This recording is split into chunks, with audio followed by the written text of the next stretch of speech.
Sutra Teratai yang Menakjubkan. Bab 15, Kemunculan dari Bumi. Sinfasyang Sutra Teratai episode 1465. Menjalankan praktik bodhisattva untuk menjauhi noda dan kemelekatan. Dikarenakan para praktisi dari jalan bodhisattva banyak mendengarkan, makanya terhadap buah balasan karma yang baik dan buruk, maupun sebab dan kondisi dari segala fenomena, tiada satupun yang tidak dipahami sepenuhnya.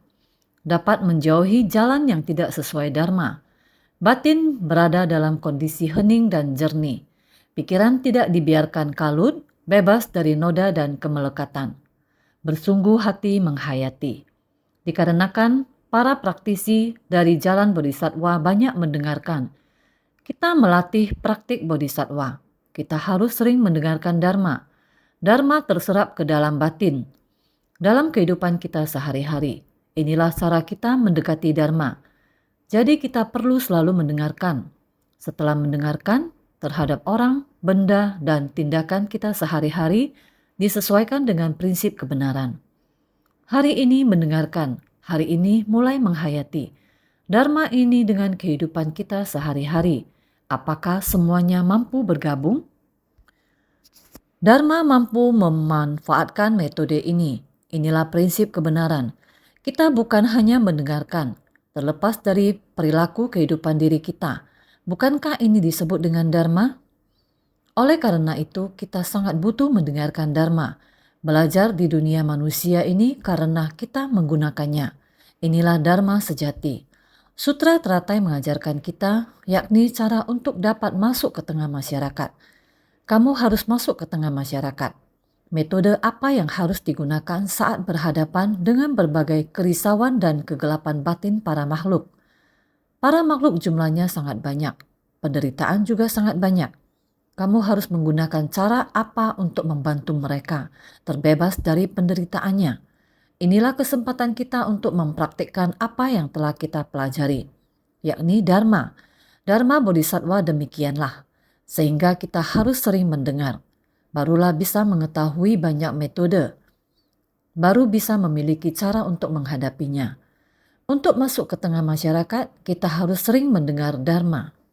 Terhadap buah balasan karma yang baik dan buruk, maupun sebab dan kondisi dari segala fenomena, setelah kita mendengar dharma, kita baru dapat membedakan dengan jelas buah akibat yang baik dan buruk. Dunia manusia berbagai bentuk kehidupan. Setiap orang memiliki benih, kondisi, buah, dan akibatnya masing-masing. Segala macam orang, tidak hanya orang, segala makhluk hidup, semua ini disatukan dan disebut sebagai para makhluk. Setiap dari para makhluk ini memiliki benih dan kondisi masing-masing, buah dan akibatnya masing-masing, yakni buah dan akibat baik dan buruk. Manusia juga sama. Walaupun manusia memiliki benih dan kondisi untuk terlahir menjadi manusia, namun manusia juga memiliki berbagai macam buah dan akibat yang baik dan yang buruk yang tidak sama. Kadang kita melihat ada orang yang kelihatannya sangat bernasib baik dan ada orang yang penuh keluhan. Mengapa saya dilahirkan dengan nasib yang begitu jelek? Ada orang yang mengidap penyakit apa? Mengapa saya? Penyakit ini mengapa menimpa saya? Benar, hal yang baik ada di orang lain. Hal yang tidak baik kenapa ada di saya? Inilah yang menyebabkan di dalam batin timbul keluhan dan delusi, kerisauan dan kegelapan batin. Yang demikian tidak mampu untuk dipahami dan dimengerti. Jika kita lebih banyak mendengar dharma, maka secara alami kita lebih jelas dan memahami balasan karma baik dan buruk. Ada yang kaya raya, tidak kekurangan rezeki dan kaya. Namun mereka masih memiliki penyesalan dalam hidup. Ada banyak macam penyesalan dalam hidup. Ada orang yang miskin, tapi mereka puas dengan kehidupan mereka. Sebagai contoh kemiskinan, penyakit atau cacat. Semuanya ada.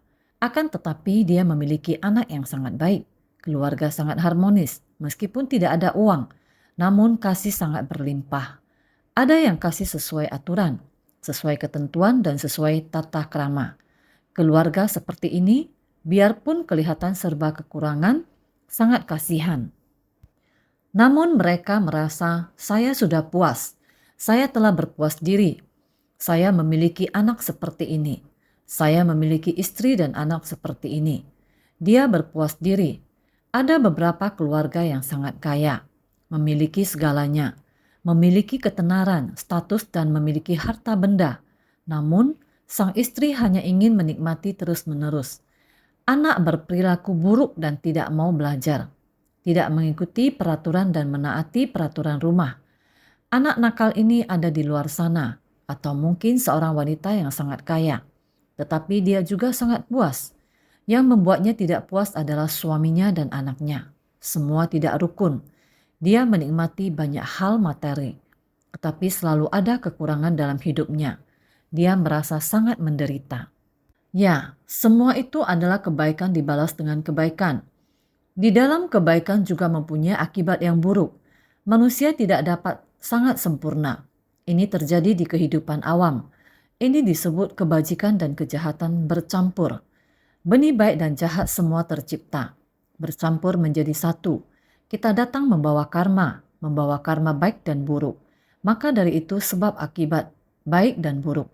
Itu adalah dharma sebab musabab. Dharma sebab musabab ini adalah apa yang kita lakukan di kehidupan lampau. Inilah yang kita rasakan di kehidupan sekarang. Menerima akibat karma buruk, akibat dari karma baik dan jahat. Kita perlu memahami ini dengan baik. Setelah mendengarkan dharma, apapun yang terjadi pada kita dalam kehidupan ini, dengan sendirinya kita akan memahaminya dan menyelesaikannya dengan bahagia. Oleh karena itu, jika kita bisa melakukan hal ini, tiada satupun yang tidak dipahami sepenuhnya. Dapat menjauhi jalan yang tidak sesuai dharma. Jika kita senantiasa mendengarkan dharma, apapun lingkungan dan kondisi yang kita temui, kita akan mengetahui. Segala sesuatu adalah buah balasan dari kebaikan dan keburukan. Ini adalah sebab dan kondisi. Ini adalah fenomena baik dan buruk yang dilakukan di kehidupan lalu. Makanya kehidupan sekarang menjadi demikian. Hasilnya adalah menjalani kehidupan yang sedemikian. Perjalanan kehidupan yang demikian. Sebab dan kondisi yang demikian. Inilah alasan kita perlu mendengar dharma. Jika kita mendengarkan dharma, maka tiada satupun yang tidak dipahami sepenuhnya. Kita sangat jelas terhadap semua hal. Ketika kita menghadapi masalah, kita harus menenangkan batin kita. Maka disebut tenang dan tentram. Menenangkan batin kita karena ini yang kita hadapi. Maka kita harus memahaminya secara jelas. Dengan sendirinya pikiran kita tidak akan muncul dan tergerakkan, ataupun menimbulkan kegelapan batin dan noda batin. Batin kita jernih dan terang, bagaikan sebuah cermin. Paham bahwa dalam menghadapi sebab dan kondisi, waktu tetap akan berlalu. Jika waktu berlalu, maka sebab dan kondisi ini juga akan berlalu. Maka kita harus menenangkan batin kita. Menerima penderitaan yang kita temui setiap hari. Kebenaran dan prinsip tentang penderitaan adalah demikian.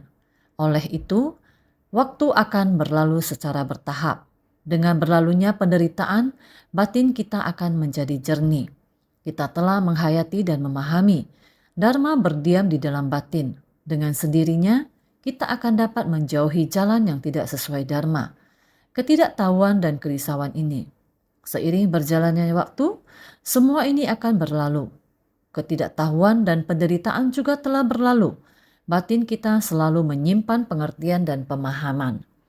Semua ini berasal dari mendengarkan dharma. Dengan sendirinya, tiada satupun yang tidak dipenuhi sepenuhnya. Semua prinsip kebenaran. Karma baik dan karma buruk beserta akibat-akibatnya sudah kita mengerti dengan jelas. Kita sudah memahaminya, maka dengan sendirinya kita akan menjauhkan diri kita dari ketidaktahuan. Jika kita menjauhkan diri dari ketidaktahuan, tentunya kita tidak akan menciptakan kemelekatan lagi. Jadi, menjauhi jalan yang tidak sesuai dharma dengan mengatakan, saya memang seperti ini, saya harus mencari, saya akan berdoa, saya akan memberikan persembahan, saya akan menghabiskan uang untuk menghilangkan bencana. Justru kita harus menggunakan uang, kebutuhan sehari-hari, dengan cara yang tepat dan untuk hal yang benar. Hal yang benar lakukan saja. Jangan melakukan hal yang tidak benar. Jika kita memahami hukum sebab akibat, kita tidak akan memiliki pandangan dan pengetahuan sesat. Pandangan dan pengetahuan sesat ini disebut bukan dharma. Oleh karena itu, kita harus tekun mendengarkan dharma. Dengan demikian, kita akan tahu sehingga tidak akan lagi mengulangi ketidaktahuan yang bukan dharma itu. Inilah mengapa kita harus banyak mendengar dharma dengan sendirinya. Batin berada dalam kondisi hening dan jernih. Pikiran tidak dibiarkan kalut, bebas dari noda dan kemelekatan. Jika kita mendengar dharma, ada mendengar dharma. Ketika karma kebaikan dan kejahatan muncul, karma kebaikan yang muncul, maka segala sesuatu akan berjalan lancar. Apapun yang ingin kita kerjakan, segala hal akan berjalan baik dan lancar. Ini disebut kebaikan. Karma yang baik, bagaimana dengan yang jahat? Yaitu ketika segala hal bertentangan dengan batin kita dan tidak sesuai dengan keinginan kita. Ketika hal-hal yang tidak menyenangkan terus terjadi, ini disebut karma jahat. Selalu ada kekurangan. Jika kita memahami semua kondisi sebab akibat ini, maka tidak akan ada segala kegelapan batin ini. Dengan sendirinya kita akan menjauh. Dengan demikian, batin kita akan jernih dan tenang, yaitu batin berada dalam kondisi hening dan jernih. Pikiran tidak dibiarkan kalut, bebas dari noda dan kemelekatan.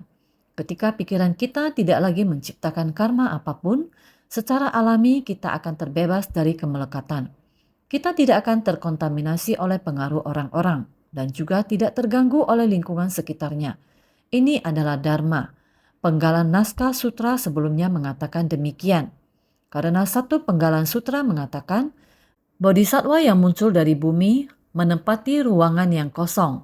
Jumlahnya sungguh banyak, sebanyak 60.000 debu di Sungai Gangga.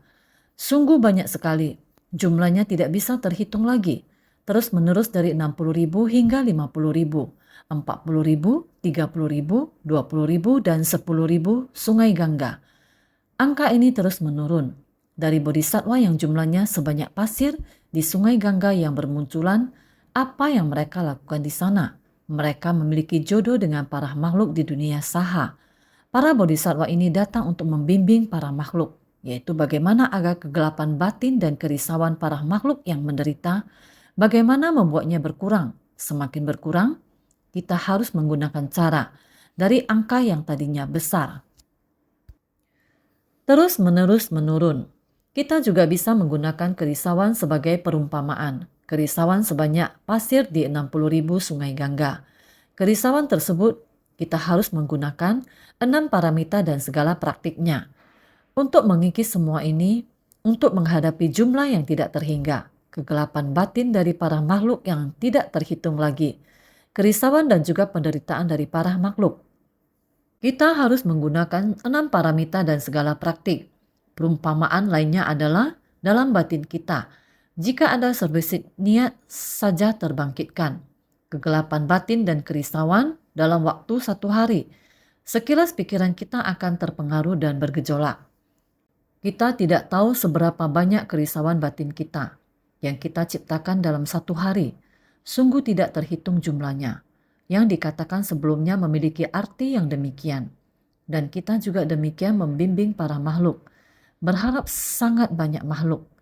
Kita dapat masuk ke tengah orang banyak untuk mensucikan. Perlahan-lahan mensucikan mereka agar dia memahami prinsip kebenaran saat menghadapi suatu kondisi dengan tenang dan bebas melewatinya. Bukan hanya menggunakan dharma terhadap kondisi, termasuk juga pengalaman. Secara bergantian dia juga dapat berbagi dengan orang lain, yaitu dari tengah penderitaan. Kita menyelamatkan dan mencabut penderitaan mereka. Dia dapat menggunakan pengalamannya, kembali menolong orang lain. Maka dikatakan pengikut, masih banyak pengikut. Satu persatu dibimbing, ataupun menghadapi banyak orang sekaligus. Orang yang banyak kembali membimbing semakin banyak orang. Agar banyak orang-orang yang perlu dibimbing ini dibimbing sampai mereka memahami prinsip, memahami dharma. Dengan demikian setiap orang memiliki batin yang murni. Seperti yang kita katakan, Sang Buddha memberikan peramalan. Orang mendapat peramalan. Kemudian hari di tempat beliau dilahirkan, pendidikan tak terhingga. Tak terhingga adalah tanah murni. Orang-orang yang mendapatkan pendidikan atau ajaran selanjutnya menjadi bodhisattva. Sama seperti makna ini. Semoga dunia saha tanah yang keruh ini dan juga dapat mensucikan hati setiap orang. Tiada henti mensucikan hingga mencapai seluruh kehidupan yang tersucikan. Ini disebut mengubah kekotoran menjadi tanah suci. Hal ini juga sering dikatakan di dalam Dharma Sang Buddha, sehingga makna utama dari penggalan naskah sutra ini adalah demikian. Maka naskah sutra sebelumnya mengatakan, lagi ada lainnya yang memimpin pengikut sebanyak butiran pasir pada satu sungai Gangga, setengah sungai Gangga, seperempat dan bahkan seperatusan juta koti nayuta. Sutra teratai bab 15, kemunculan dari bumi.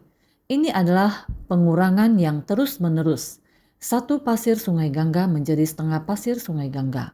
Setengah pasir sungai Gangga menjadi seperempat pasir sungai Gangga. Hal ini terus berulang dan terus berlanjut hingga mencapai seperatusan juta koti nayuta. Sekalipun seperempat pasir sungai Gangga, jumlah pasirnya sulit dihitung. Jangankan seperempat dari pasir sungai Gangga, bahkan jika kita mengambil pasir dengan kuku kita, tidak mudah untuk menghitungnya, apalagi seperempatnya, bahkan seperatusan juta koti nayuta. Terus menguranginya, berkurang hingga sangat halus, hingga hanya tersisa 1 atau 0. Ketika bertanya, semua orang mengetahui Dharma, memahami Dharma, juga sedang mengamalkan Dharma. Orang yang mempraktikkan tindakan nyata dalam Dharma, sangat sedikit yang belum pernah mendengar Dharma. Seharusnya semua orang terlibat dalam Dharma ini, sedang mempraktekkan dalam tindakan nyata. Hal ini adalah terus-menerus berkurang hingga seperti ini. Jika dapat demikian, maka telah disucikan.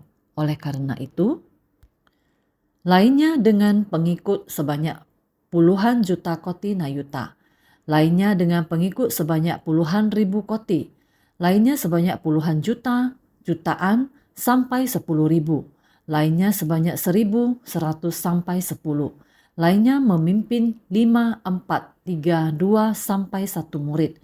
Sutra teratai bab 15, kemunculan dari bumi.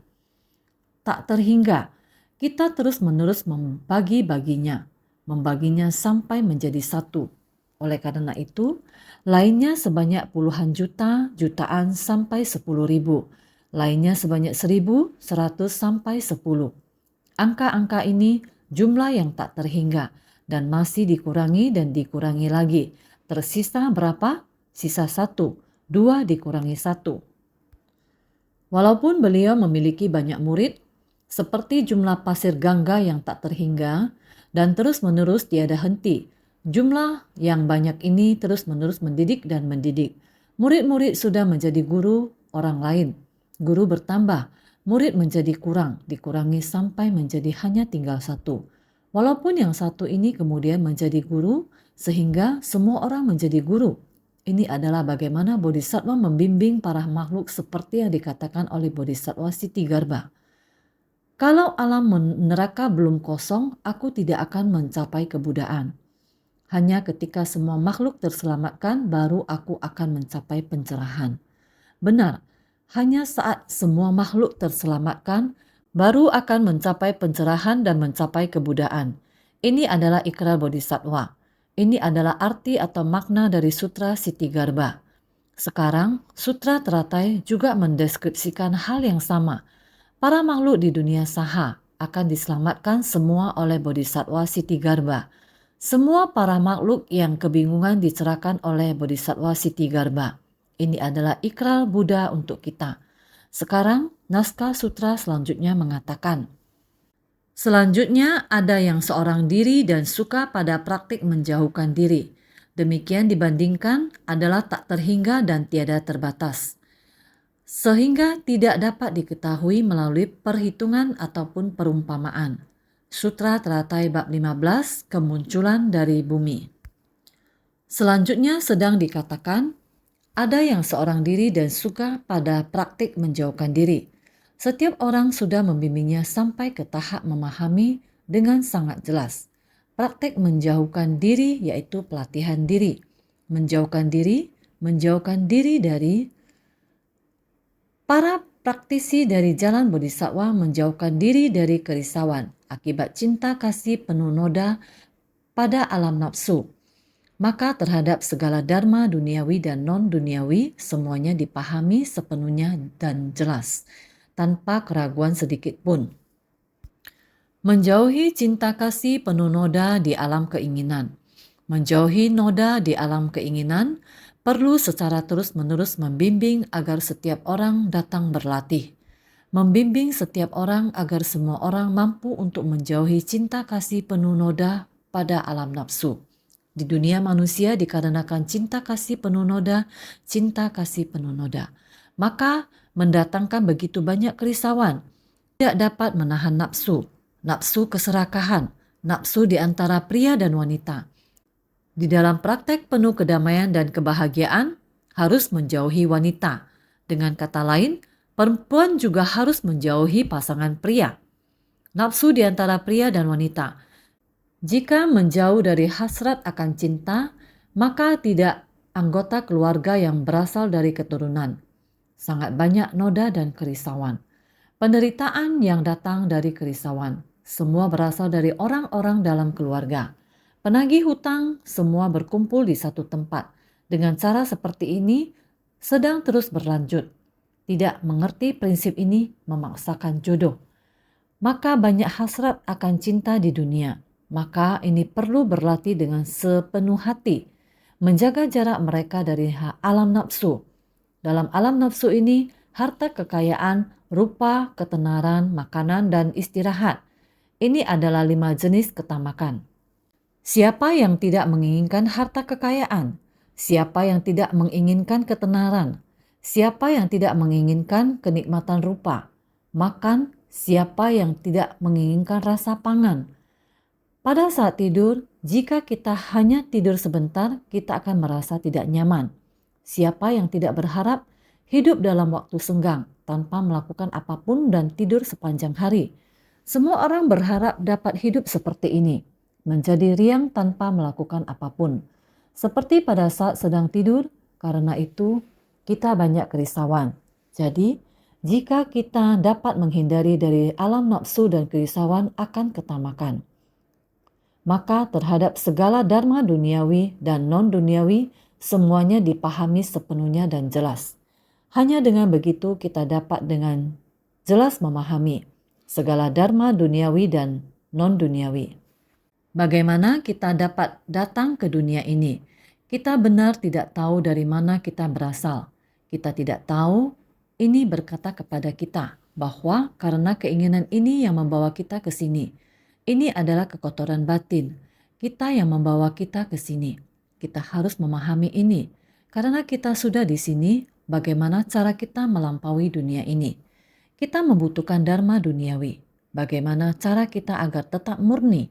Bagaimana cara kita mencegah diri kita dari tidak terdampak dari semua kekotoran batin di dunia ini, menjadi kotor di antara orang banyak? Bagaimana kita berlatih dharma duniawi? Jadi jika kita dapat melatih diri, melatih sesuai ajaran Buddha secara alami, semuanya dipahami sepenuhnya dan jelas, tanpa keraguan sedikit pun. Jika dapat melatih diri, secara alami kita akan mampu terbebas dan kita akan mengerti, memahami bagaimana dunia terbentuk, memahami bagaimana kita dapat melepaskan diri melalui melatih diri. Kerisauan dan ketidaktahuan ini, dengan demikian kita dapat tercerahkan sepenuhnya. Tidak ada lagi kebingungan, tidak peduli menghadapi apapun. Karma baik dan jahat hadir. Kita juga dapat menembusnya.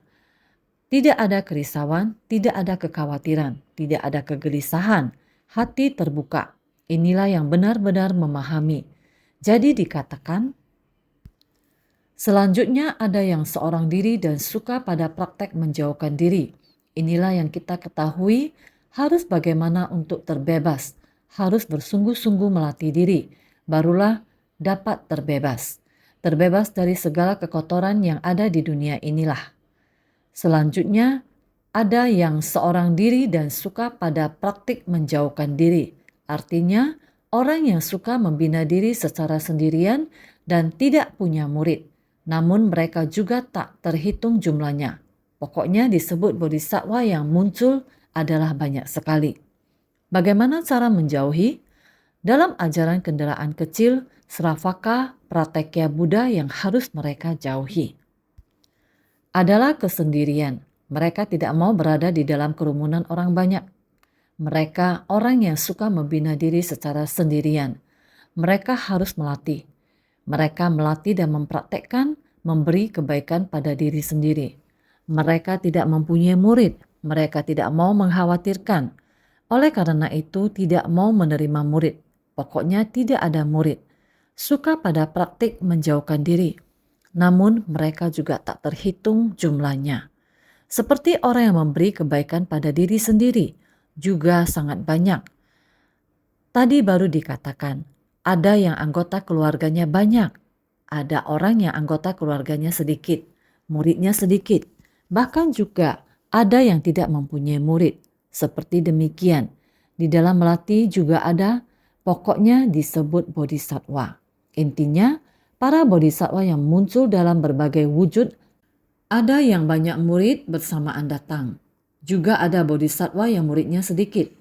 Ada yang sendirian datang dengan satu murid. Ada yang datang dengan sendirian. Kita menerima dengan angka seperti ini.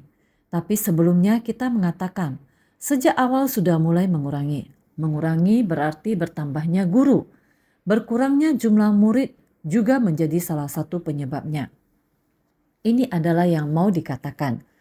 Banyak sekali jenis orang yang muncul. Oleh karena itu, seorang diri dan suka pada menjauhkan diri. Ke atas laksana alam surga, tiada jalan kebudaan untuk dicapai. Ke bawah bagaikan alam neraka, tiada makhluk untuk dituntun. Pandangan akan keakuan dan manusia, keduanya sudah terlupakan. Semua makhluk dan Buddha adalah setara. Tiada mendua dan tiada perbedaan. Adalah banyak DNA juga satu, makanya dikatakan sebagai seorang diri. Seorang diri dan suka pada menjauhkan diri. Sudah mengulang beberapa kali, ingin mengatakan kepada semua orang tentang banyak angka yang kita sebut sebelumnya. Mengenal, praktek menjauhkan diri ini. Sejujurnya, ini tidak mudah untuk menyelamatkan para makhluk. Bagaimana kita untuk menyelamatkan para makhluk? Ini juga harus memiliki sebab dan kondisi. Harus adanya waktu, ruang, dan hubungan antar manusia. Baru memiliki sebab dan kondisi untuk menyelamatkan para makhluk. Jika tidak, sebab dan kondisi akan jauh dari kita. Jika kita berbicara tentang atas, karena para bodhisattva ini muncul, mereka muncul dari bumi. Kemana mereka akan muncul? Mereka muncul di langit. Demikian menggambarkan mereka muncul dari bumi dan ke langit. Mereka berada di langit. Apakah mereka akan pergi ke alam surga? Tiada guna mereka pergi ke alam surga, karena di alam surga tiada jalan untuk mencapai kebudaan. Alam surga, kita sudah sering mengatakan bahwa tiada jalan untuk membina diri di alam surga. Karena di alam surga penuh dengan orang yang menikmati hidup mereka. Jika kita membabarkan dharma kepada mereka menikmati hidup mereka, mereka tidak dapat meresap ke dalam batin karena mereka tidak mengalami penderitaan, tidak tahu akan penderitaan, tidak tahu hukum sebab akibat. Mereka hanya tahu menikmati hidup di kehidupan sekarang, sehingga mereka hanya terus menikmati hidup mereka di sana, menikmati berkah di alam surga, sehingga mereka tidak ingin membina diri, tidak ingin mencapai prinsip kebenaran. Oleh karena itu, tiada jalan untuk mencapai kebudaan di alam surga. Bagaimana dengan bawah? Ini menunjukkan alam neraka. Di alam neraka tiada makhluk yang bisa diselamatkan. Karena di alam neraka penuh penderitaan. Sangat menderita. Karena mereka terus menderita akibat alat penyiksaan dan balasan penderitaan yang mereka terima. Mereka tidak memiliki waktu. Penderitaan mereka adalah tidak berhenti. Demikianlah mereka menerima buah balasan. Jika demikian, bagaimana mereka bisa membina diri? Lihat orang-orang yang sangat menderita di dunia. Mereka sangat menderita. Bagaimana mereka bisa membina diri? Jadi, kita di dunia juga bukan ke atas, juga bukan ke bawah. Katakan kita sangat menderitakah? Masih bisalah. Kita ada kalanya masih ada waktu untuk melatih diri. Bisa dikatakan kita sangat bahagia dan menikmatinya. Tidak juga. Kebenaran sejati dari dunia manusia adalah penderitaan. Oleh karena itu, kita mengetahui tentang penderitaan. Kita mengerti untuk melatih diri. Jadi kita menapaki jalan bodhisatwa. Kita tidak boleh serakah akan kebahagiaan surga. Dan kita tidak boleh menderita karenanya. Bertemu dengan kondisi seperti apapun, ketika menghadapi penderitaan, batin akan menderita. Kesusahan yang akan mengikat kita. Di dunia manusia telah ada surga, juga ada neraka. Neraka adalah ketika pikiran kita tidak terbuka pada saat menghadapi kesulitan, sehingga menarik batin kita ke dalam neraka. Pada saat ini Anda membabarkan Dharma Buddha kepadanya. Dia tidak dapat mendengarnya, sedangkan orang yang selalu ingin menikmati hidup, Anda memanggilnya untuk datang mendengarkan Dharma Buddha. Dia juga tidak ada waktu untuk datang mendengarkan Dharma Buddha. Jadi, kita berada di dunia manusia. Jangan melekat pada kenikmatan duniawi. Juga jangan terjerat di dalam penderitaan. Kita harus tetap menjaga, tetap dalam tengah jalan tengah. Sebelumnya juga sudah dibahas, jalan tengah sangatlah penting. Tidak ada ke atas juga tidak ke bawah, berada di jalan tengah. Ini kita sangat memahaminya. Jadi di dalam kekosongan terhadap keberadaan yang menakjubkan, ini barulah keberadaan sejati. Jadi kita harus melupakan diri kita sendiri dan orang lain. Jangan melekat pada orang lain. Juga jangan melekat pada aku. Melekat pada orang ini adalah orang yang saya cintai. Jadi saya tidak rela. Yang melekat adalah aku. Sebenarnya hukum alam masing-masing memiliki sebab dan akibatnya, panjang maupun pendek. Ini juga merupakan sebab dan akibat yang sangat alami. Sehingga kita jangan menerima kerisauan orang lain yang akan mempengaruhi kita. Juga jangan terus melekat pada diri sendiri yang telah saya dapatkan. Apakah bisa kehilangannya? Apakah dan lain-lain? Jangan. Orang dan saya semua dihilangkan, yakni melupakan secara ganda. Jangan ada kemelekatan terhadap orang dan saya. Batin harus lebih lapang. Bukalah lebih lebar. Orang yang dicintai, semua orang adalah yang saya cintai. Orang yang dapat didekati, semua orang adalah orang yang dapat saya dekati. Yang tidak boleh didekati, kita harus mawas diri. Ini di bab praktek penuh kedamaian dan kebahagiaan telah mengajari kita dengan sangat baik. Sehingga semua makhluk dan Buddha adalah setara. Semua makhluk dan Buddha adalah setara. Ini terus dikatakan. Sang Buddha telah seperti ini mengatakan kepada kita. Batin Buddha setara, semua makhluk setara. Sehingga kita harus menghormati semua orang. Terhadap semua orang tidak pilih kasih. Dengan demikian kesetaraan pandangan. Jadi, tiada mendua dan tiada perbedaan. Adalah banyak dan juga satu. Sangat banyak orang. Juga adalah satu. Jadi satu juga adalah tidak terhingga. Dari satu tumbuh menjadi tiada terhingga. Tiada terhingga berawal dari satu. Sebersih niat pikiran bisa menyebabkan sangat banyak kegelapan batin. Sebersih niat pikiran juga bisa membuka dharma yang sangat banyak. Melihat arah sebersih niat pikiran kita di mana, jika segalanya dipusatkan kembali, juga hanyalah sebersih niat pikiran saja. Jadi adalah banyak dan juga satu, makanya dikatakan sebagai seorang diri, yaitu hanya satu saja, satu jenis satu. Hanyalah demikian saja. Menjauhkan diri meskipun melihat pentingnya tak terkondisi dan menjauhkan diri, namun tubuh dan batin tidak lepas dari kebajikan terkondisi. Juga menjalankan praktek dari menjauhi dua jenis samsara. Hanya suka pada kondisi hening dan padam yang abadi. Pada akhirnya kembali pada kekosongan. Makanya sebelumnya dikatakan berdiam di ruang angkasa. Walaupun kita sudah mengerti tentang Dharma tak terkondisi, asam karta Dharma, Dengan dharma tak terkondisi asamskarta dharma, kita seharusnya tidak mengambil perhitungan dalam hal apapun. Yang kita lakukan seharusnya menghindari dan memberi jarak dengan diri kita pada hal apapun. Dari hal apapun tentang hubungan konflik interpersonal, hubungan antar benar ataupun salah antar intrapersonal. Sebabnya kita hindari. Ini adalah Dharma Sang Buddha. Ajaran Sang Buddha kita harus memahami. Ini sangatlah penting.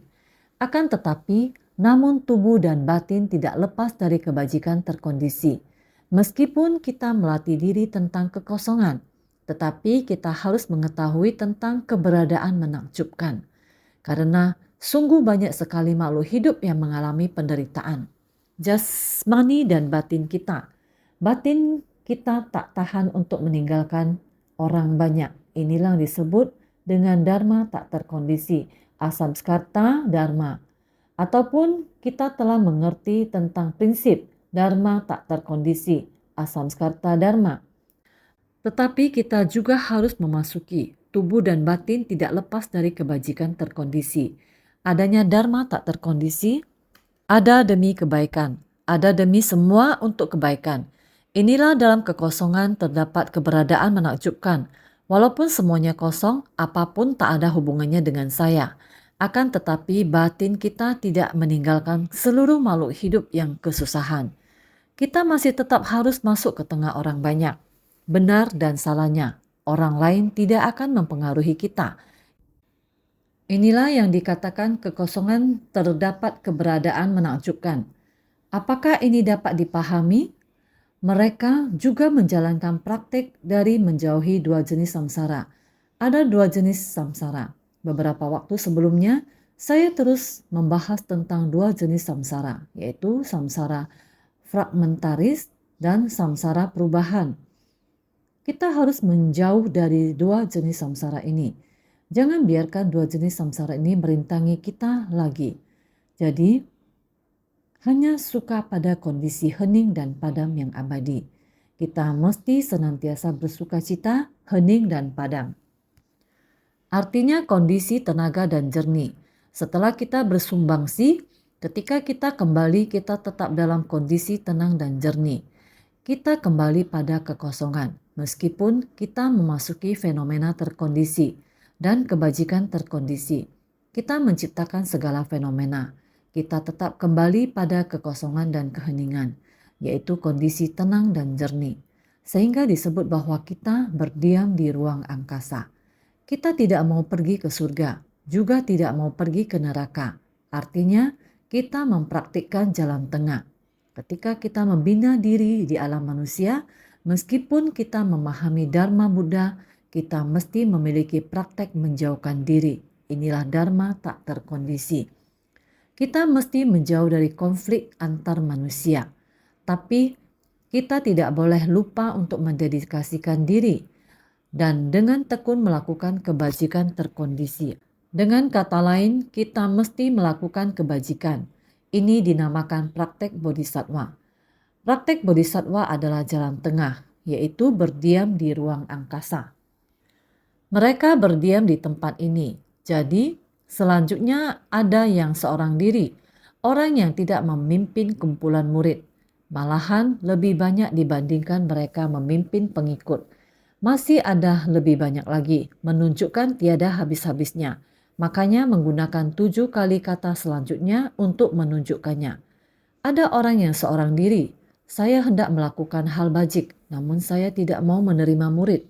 Saya akan melenyapkan penderitaanmu seperti itu saja. Saya tidak ingin menerima murid.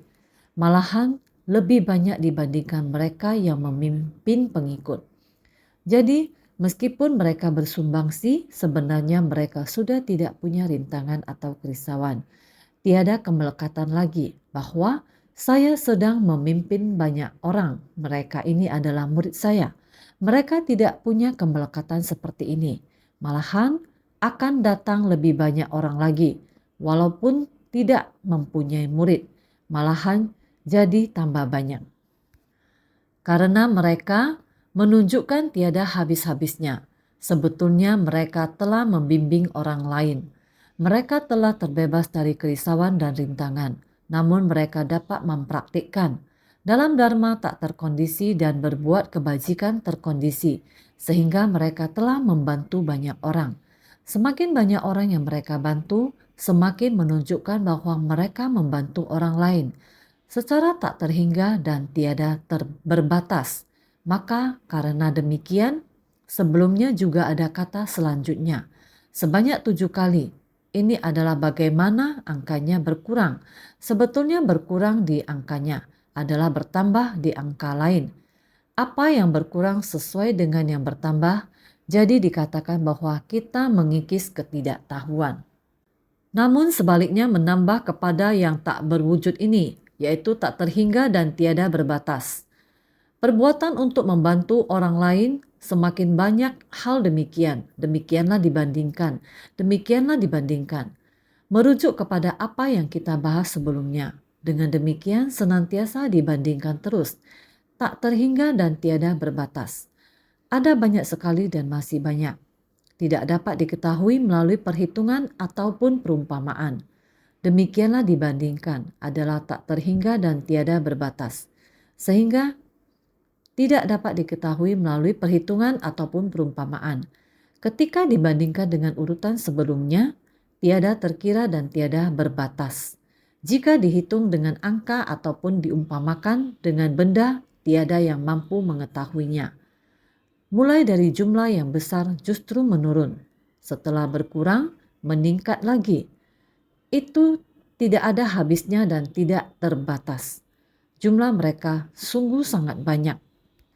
Jadi, ketika dibandingkan dengan urutan sebelumnya, kami terus-menerus menggunakan urutan sebagai perumpamaan. Ini semua termasuk dalam Dharma. Kami menggunakan angka sebagai perumpamaan. Mengumpamakan Dharma, angka, orang, dan sebagainya. Kami terus-menerus menggunakan ini sebagai perumpamaan dari perumpamaan ini. Kita terus-menerus membangkitkan Dharma, jadi tiada terkira dan tiada berbatas. Tiada terkira dan tiada berbatas. Jika dihitung dengan angka ataupun diumpamakan dengan benda, tiada yang mampu mengetahuinya. Apakah menghitungnya dengan angka atau menggunakan benda sebagai perumpamaan? Kami tidak dapat mendeskripsikannya secara lengkap.